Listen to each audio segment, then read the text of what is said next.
What is up, my ducks and drakes? Welcome to the Carter Lake, and today we're finishing up Misunderstanding, a Standard Heads fanfic by ElliottGreen333 with chapters 23 and 24. If you'd like to support the author in any way, shape, or form, the link to the book and the author's Wattpad will be in the description below, along with the Google form to recommend what I read for future Wattpad read-alouds, because I like to know what you guys like. It does not have to be something you've written. It could be by a different author. It does not have to be from Wattpad. It could be from fanfiction.net, Tumblr, AO3, anything like that. And it doesn't need to be standard sites. It could be from any fandom within reason. Please don't give me, smut. That'd be great. Thanks. And with that, here we go with Chapter 23, Roman. All I could hear was white noise for a solid minute. My head felt like it was on a Ferris wheel, spinning as fast as a washing machine. Everything started to gain feeling again. For the longest time, I feel like my body has been tied to strings like a puppet. Like I wasn't in total control of me anymore. I was waking up more and more. Soon enough, I was able to feel my eyes apart. They hurt really bad, like I had been sleeping for the last 2 months. My head reached out for something to hold on to. It was greeted by something soft and plush. I soon realized it was one of my many throw blankets. Fully awake now, I leaned up in my bed. To say I was greeted with a hurricane would be an understatement. My room was a mess. DVDs were on the floor, my desk was smashed, and my clothes were everywhere. The hell happened? Who had a ball without the prince? Getting on my feet, I swayed a little. I felt a head rush collide into my skull. My mind felt stuffed to the brim with stuff, ideas, pictures, songs, memories. Memories. Suddenly, everything started to come back to me. Going to Deceit's, comforting him about Patton. They're dating? And then Black? Until Deceit watched me form? That can't be right. I went through it again, only coming out with the same outcome. How could this be? Why are these memories in my head? I hardly remember them. It's like someone else had them. That or they're not important memories. Moving over to my desk, I looked at its remains. There were scattered papers and sticky notes all over. One page in particular sat neatly on top of all the rubble. It wasn't damaged or distressed in any way. It was confused at first, but afterwards I saw it had my name on it. It was a letter for me. I flipped the sheet around, seeing Deceit's cursive all over it. To Roman, if you're reading this, I don't know what has happened to you or me. I might be dead, and you might not remember, or maybe you do. But if you don't, and I'm not dead, let me explain. I made a mistake. A gospel mistake that could cost Thomas everything, but I want you to understand. I didn't protect Patton. You found out about our relationship and I lashed out. I erased your memories. Now, depending on if Logan was able to fix you or not, you might be reading this with a head full of memories. And if that's the case, I'm dead. I ran away. Not being able to deal with the guilt of what I've done. Don't tell the others. They don't need to know. Protect Thomas. With love, Deceit. Let's just say the note was a wake-up call. With it in my hand, I burst out of my room and sprinted down the stairs. I don't care what the message says of what Deceit did to me. He can't die. Once on the bottom floor, my words got caught in my throat. In the kitchen were Deceit and Patton, cooking up something that smelled incredible. Leaning over the counter were Logan and Virgil, both drinking coffee, holding hands and watching the other two cook. I was more confused than anything. Shouldn't Deceit be dead? Virgil anxiously turned around, gasping when he saw me. That was enough to get everyone's attention. They all turned to me, gawing at me as if I hadn't been seen for years. To be honest, I had no proof that we hadn't. Roman! Patton was the first to cheer. He ran out of the kitchen, swallowed me in a hug. The others walked over, too, all of them brightly smiling. Welcome back, Roman, Patton said, pulling away. You are back, aren't you? Virgil anxiously asked. Back from what? I asked. Let me ask a question, Deceit interfered. Do you have your memories in your head? That's an odd way to phrase it, but yes. But I also feel like I have someone else's memories in my head. Is that normal? Deceit chuckled, tipping his hand back on his head. It is. I assume you read the letter in your hand, he said, looking over at it. Everything in it is true. So then you're dead? I asked. He smirked, shaking his head. Maybe not all of it, but your memories were removed. What you are experiencing is your brain trying to place all your old memories in sequence with your new ones. The memories you are confused about are your own. They're just a little hazy right now, and they might stay like that. I'm not sure. I nodded along, rubbing my head. Are you all right? Yes? Just getting my bearings, I admitted. My glance passed over to Virgil. He gave me a small smirk, happy to see me back. Am I wrong, or did we kiss? His face turned beet red, his pupils shrinking a little. Yeah, I prefer not to talk about that. I laughed, fully understanding. I saw Pat in the corner of my eye. He looked down at his shoes before shooting me an adorable glare.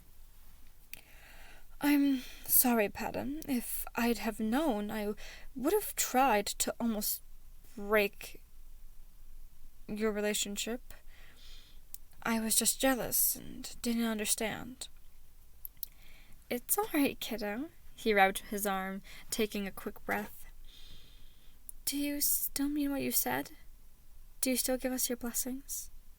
Deceit came over to hug Patton, the two eyeing me carefully. While I don't completely remember saying that, it sounded familiar. Logan and Virgil also looked concerned. My words could make or break their relationships. I'd be a liar if I said I didn't.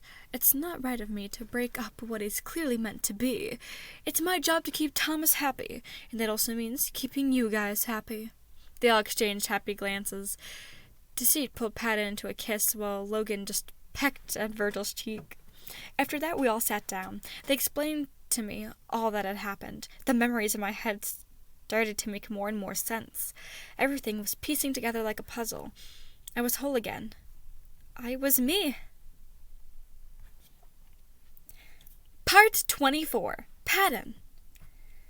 Today was going to be a great day. I knew from the very day we planned it.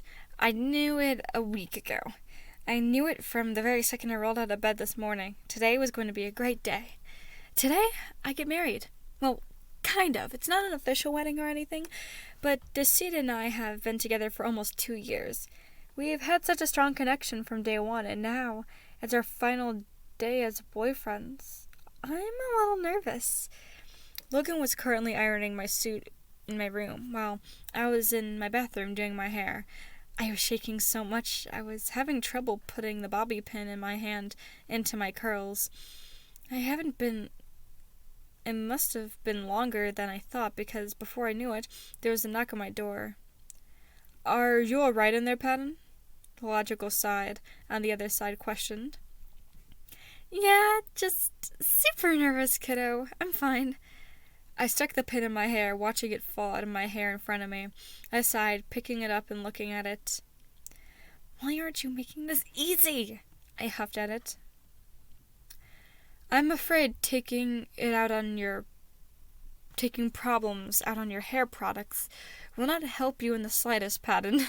Logan laughed. I playfully rolled my eyes, pulling my towel up a little higher. Would you like assistance? No, I probably don't need it.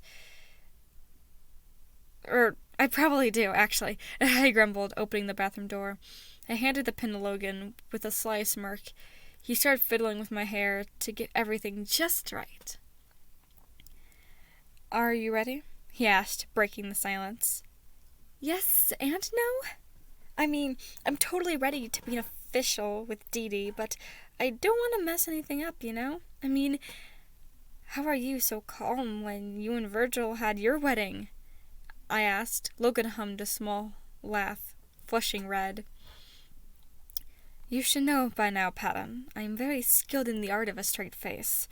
While I might have seemed super calm and collected, my palms were sweaty and shaking. This isn't an easy thing to do, but I guarantee you, it's all downhill from here. I nodded as Logan finished with my hair. Stepping back into the bathroom to look at myself, my hair looked exactly how I wanted it to. You couldn't even see the pin.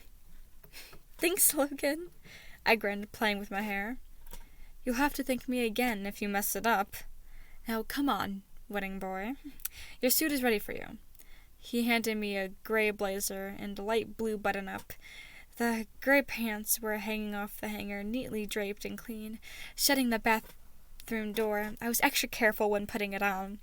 Finally, I buttoned my blazer together. I looked at myself again. It was perfect. Everything was clean and precise.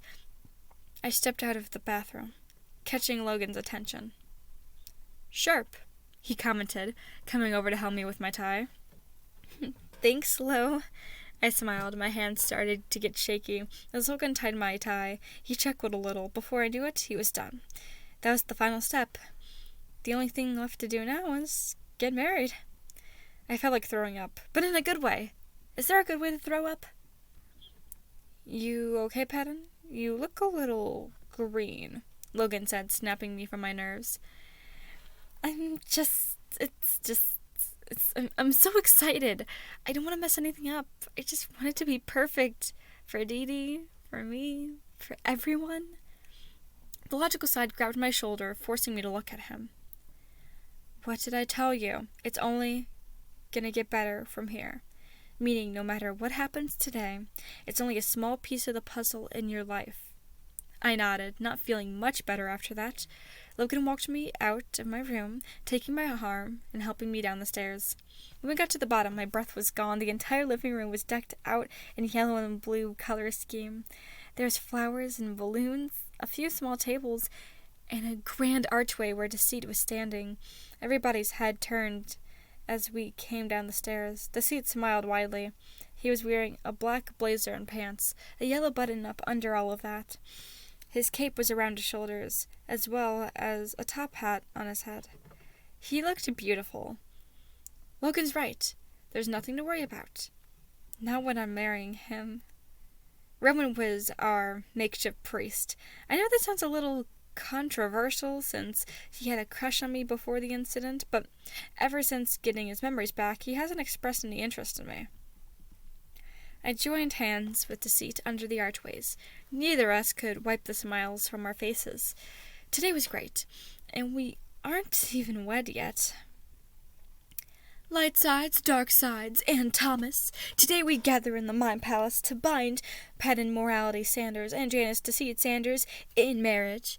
Today we cross the line between what defies light and dark sides in Thomas's mind. Instead, we call them aside, no matter what, whether good or bad at first glance. Now, Deceit, do you take Patton to be your lawfully wedded husband, in sickness and in health, under the pains and penalties of perjury, with or without magic strong enough to wipe your mind completely? I snickered a little, feeling Deceit squeeze my hands a little harder. Of course I do, he cooed. And Patton, do you? Yes, I do, yes. I interrupted, too excited to wait another second. All right, then. By the power invested in me by the state of Thomas Sanders, I now pronounce you husbands, Roman declared.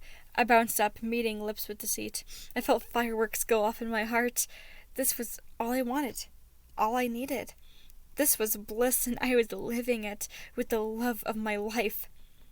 All right, cake, Virgil cheered, grabbing Logan and running into the kitchen.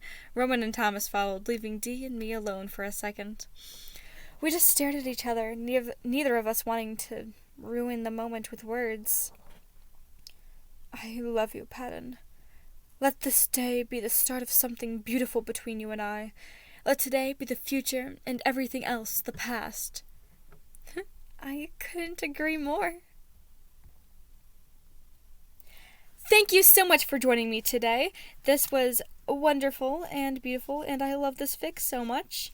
So if you'd like to support me, please subscribe or go to my Etsy shop where I make beaded things. I'm also thinking of adding pride knitted scarves for Pride Month. Even though you're hearing this at the end of the month, I'm actually recording this on June 7th. Surprise, surprise. In the description, there's also a link to all my social medias, including Tumblr, Wattpad, Twitter, and TikTok, where I do Senior Stats cosplays. Once again, thank you so much for listening, and, like always, do your best.